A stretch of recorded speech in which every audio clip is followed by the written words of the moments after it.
ಪತ್ರಿಕಾಗೋಷ್ಠಿಯ ಮೂಲಕ ಪರಿಚಯ ಮಾಡಿ 4ನೇ ತಾರೀಕು ನಾಮಿನೇಷನ್ ಮಾಡಬೇಕಾಗಿದೆ. ಆ ಉದ್ದೇಶಕ್ಕೋಸ್ಕರ ನಾವು ಇವತ್ತು ಪತ್ರಿಕಾಗೋಷ್ಠಿ ಆಯೋಜನೆ ಮಾಡಿದ್ದೇವೆ.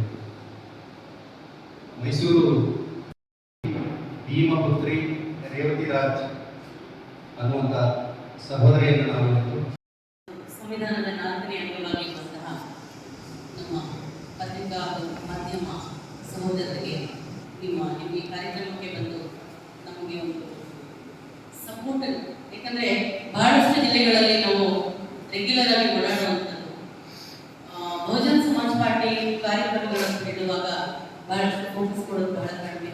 ಹಾಗಾಗಿ ನಮ್ಮೆಲ್ಲರಿಗೂ ಉಳಿಸ್ಕೊಳ್ಳುವಾಗ ನಮ್ಮ ಪಾರ್ಟಿ ಮತ್ತು ನಮ್ಮ ಪಾರ್ಟಿ ಹೈಕಮಾಂಡ್ ಜಿ ಮಾಯಾವತಿ ಅವರು ಬಹಳ ಆಸೆಯನ್ನು ಇಟ್ಕೊಂಡು ನಮಗೆ ಒಂದು ಮಹಿಳೆಯಾಗಿ ನನಗೆ ಒಂದು ಜವಾಬ್ದಾರಿಯನ್ನು ಕೊಟ್ಟಿದ್ದಾರೆ. ಬಹಳ ಪ್ರತಿಷ್ಠಿತ ಕಣ ಇದು, ಬಹಳ ದೊಡ್ಡ ಕಾನ್ಸ್ಟಿಟ್ಯೂನ್ಸಿ ಸಹ, ಬಹಳಷ್ಟು ಚಾಲೆಂಜ್ಗಳಿರುವಂಥದ್ದು. ಕೊಡಗಿನಂತಹ ಸೂಕ್ಷ್ಮವಾದ ಒಂದು ಪ್ರದೇಶ, ಮೈಸೂರಿನಂತಹ ಸಾಂಸ್ಕೃತಿಕ ನಗರಿ.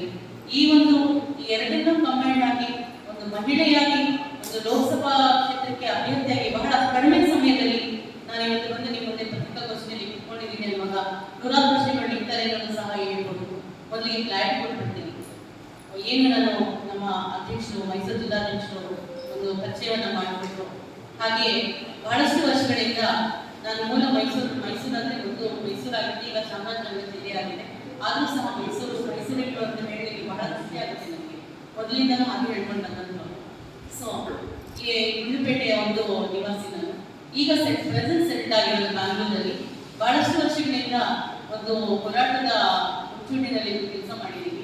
ಮೈಸೂರು, ಕೊಡಗು ಹಾಗೂ ರಾಮನಗರ, ಮಂಡ್ಯ ಎಲ್ಲ ಭಾಗದಲ್ಲೂ ಅವರಿಗೆ ಸಂವಿಧಾನದ ಮೂಲಭೂತ ಸೌಕರ್ಯಗಳು, ಸಂವಿಧಾನದ ಆಶಯಗಳಾದ ಮೂಲಭೂತ ಸೌಕರ್ಯಗಳನ್ನು ಕಾನೂನಾತ್ಮಕವಾಗಿ ಹೋರಾಟ ಮಾಡಿಕೊಡುವಂಥ ಕೆಲಸಗಳನ್ನು ಸತತವಾಗಿ ಮಾಡ್ಕೊಂಡು ಬಂದಿದ್ದೀವಿ. ಒಂದು 300-400 ಅದಕ್ಕೂ ಹೆಚ್ಚು ಹೋರಾಟಗಳನ್ನು ಮಾಡಿ ಬಂದಿರುವಂಥದ್ದು. ಮೈಸೂರಿನಲ್ಲಿ ಸಹ ಹಲವು ಜನಕ್ಕೆ ಹಳಬರಿಗೆ ಪರಿಚಯ ಬಗ್ಗೆ ಇರುವಂಥದ್ದು. ಇಲ್ಲಿ ಮುಖ್ಯ ಉದ್ದೇಶ ಏನಂದ್ರೆ, ನಮ್ಮ ಬಹುಜನ ಸಮಾಜ್ ಪಾರ್ಟಿನಲ್ಲಿ ಒಂದು ರಾಜಕೀಯವಾಗಿ ಇವಾಗ ತಮಗೆಲ್ಲ ಗೊತ್ತಿದೆ ಪ್ರಸ್ತುತ ರಾಜಕಾರಣ ಹೇಗಿದೆ.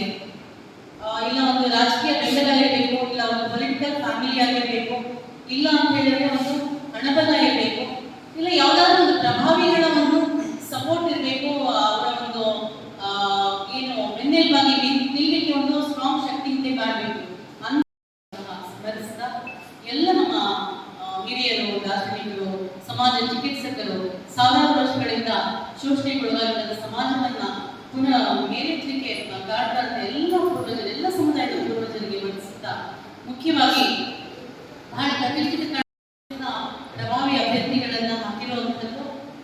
ಎಲೆಕ್ಷನ್ ಅಂತ ಹೇಳಿದ್ಮೇಲೆ ಬಹಳ ಪಾರದರ್ಶಕವಾಗಿ, ಪ್ರಾಮಾಣಿಕವಾಗಿ ನಡೀಬೇಕಾಗಿತ್ತು. ಯಾಕಂದ್ರೆ ಒಂದು 15-16 ಲಕ್ಷ ಜನರ ಪ್ರತಿನಿಧಿಯಾಗಿ ಆಯ್ಕೆ ಆಗುವಂಥ ಜನ ಅವರ ಮನಸ್ಸಿನಲ್ಲಿ ಜನರಿಗೆ ತಾನೇನು ಕೆಲಸ ಕಾರ್ಯಗಳನ್ನ ಮಾಡಬೇಕು ಅನ್ನೋ ಒಂದು ವಿಷನ್ ಇರಬೇಕು. ರಾಜಕೀಯ ಮಾಡುವಂಥ ಮೇಜರ್ 2 ಪೊಲಿಟಿಕಲ್ ಪಾರ್ಟೀಸ್ ಅವರು ಉದ್ಯಮಿಗಳಿಂದ ಹಣ ಪಡಿತಾರೆ ಅಥವಾ ಎಲೆಕ್ಟ್ರಾಲ್ ಮಾಡ್ತಾರೆ. ಅದ್ರ ಬಗ್ಗೆ ನೀವು ಬರೀಬೇಕು, ಅದ್ರ ಬಗ್ಗೆ ಮಾತಾಡಬೇಕು. ಪ್ರಶ್ನೆ ಕೊಡ್ತೀನಿ. ನಮ್ಮ ಚಳವಳಿಗೆ ಜನಗಳಿಂದ ಹಣವನ್ನ ಕಲೆಕ್ಟ್ ಮಾಡ್ತೀವಿ ನಾವು, ದೇಣಿಗೆನ ಪಡ್ಕೊಂಡು ನಾವು ಕೊನೆ ಕ್ಷಣದಲ್ಲಿ ಅವ್ರನ್ನ ಪ್ರಕಟಿಸಿ ಅವರಿಗಿರೋ ಇಮೇಜ್ ಅನ್ನು ಡ್ಯಾಮೇಜ್ ಮಾಡ್ತಿದ್ದೀರಾ ಅಂತ. ಪ್ರಜಾಪ್ರಭುತ್ವದ ಮೌಲ್ಯಗಳನ್ನು ಕರ್ನಾಟಕದ ಉದ್ದಗಲಕ್ಕೂ ಭೀಮಪುತ್ರಿ ಬ್ರಿಗೇಡ್ ಅಂತೇಳಿ ಮಾಡಿಕೊಂಡು ಒಂದು ಹೋರಾಟವನ್ನು ಮಾಡ್ತಾ ಇತ್ತು.